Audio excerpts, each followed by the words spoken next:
ஊடகத்துறையில் வேலைக்கு சேரணும், அதில் எழுதணும், அந்த துறையில் பணியாற்றணும் அப்படிங்கிற ஒரு ஆர்வம் எனக்கு இருந்தது. 21 வயசு, அப்போது டிகிரி 20 வயசில் முடிச்சுட்டு 21 வயசு. வழிகாட்டுறதுக்கு சரியான ஆள் கிடையாது, பரிந்துரைக்கு ஆள் கிடையாது. ஏதோ மனம் போன போக்கில் பிஎஸ்சி கெமிஸ்ட்ரி, எம்ஏ கிரிமினாலஜி, லா, இப்படி ஒன்றுக்கு ஒன்று தொடர்பில்லாத பாடங்களை படிக்க வேண்டியதாக போச்சு. அப்புறம் எம்ப்ளாய்மெண்ட் எக்ஸ்சேஞ்ச் இப்போலாம் ஆக்டிவாக கிடையாது. அப்போ வந்து எம்ப்ளாய்மெண்ட் எக்ஸ்சேஞ்ச் ஒன்று தான் ஒரே சோர்ஸ் நமக்கு வேலை கிடைக்கிறதுக்கு. 82 நான் பிஎஸ்சி கெமிஸ்ட்ரி முடிச்சுட்டு பதிவு பண்ணி வச்சுருந்தேன். 87 எனக்கு இன்டர்வியூ வந்துச்சு.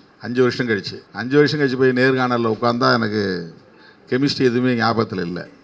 எல்லாம் கெமிஸ்ட்ரி கொஷினாக கேட்குறாங்க. ஆல்கஹால் தயாரிப்பது எப்படின்னு கேட்குறாங்க. நான் அவர்கிட்ட ஓப்பனாக சொல்லிட்டேன், சார் நான் படித்து 5 வருஷம் ஆச்சு, அதுக்கிடையில் நான் கிரிமினாலஜி லான்னு போயிட்டுருக்கேன், இப்போ எனக்கு வந்து அதெல்லாம் ஒன்றுமே ஞாபகத்தில் இல்லை அப்படின்னு. இப்போ வேலை கிடைக்காதுன்னு பார்த்தா வேலை கிடைச்சிச்சு.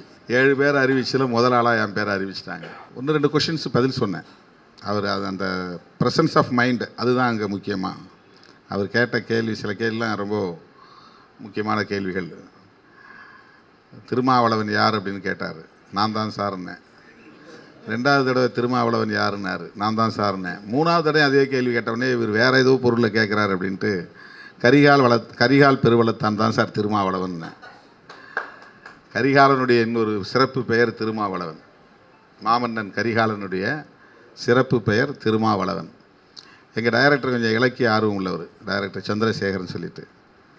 அவர் இப்படி கொஷின்லாம் கேட்பார். அப்போ அவர் கேட்ட கேள்விக்கு இப்படி நான் பதில் சொன்னேன் இல்லையா, இந்த ப்ரெசன்ஸ் ஆஃப் மைண்ட் வந்து அவருக்கு பிடிச்சி போச்சு.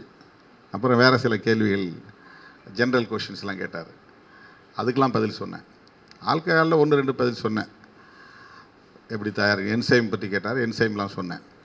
இப்படி வேலை கிடச்சி அந்த பக்கம் போயிட்டேன்னு வச்சிங்களேன். இப்படிலாம் போனதுனால உங்களோட என்னால் வர முடியாமல் போச்சு. இல்லைன்னா நான் ஒரு ஜேர்னலிஸ்டாக தான் இருந்திருப்பேன். படிச்சிருந்தேன்னா ஜேர்னலிசத்து மேலே எனக்கு ஒரு பெரிய மதிப்பு உண்டு, ஈடுபாடு உண்டு, ஆர்வம் உண்டு. அதுதான் இது மாதிரி திசை மாறி போய் இன்றைக்கி அரசியல் களத்தில் இருக்க வேண்டிய ஒரு நிலை.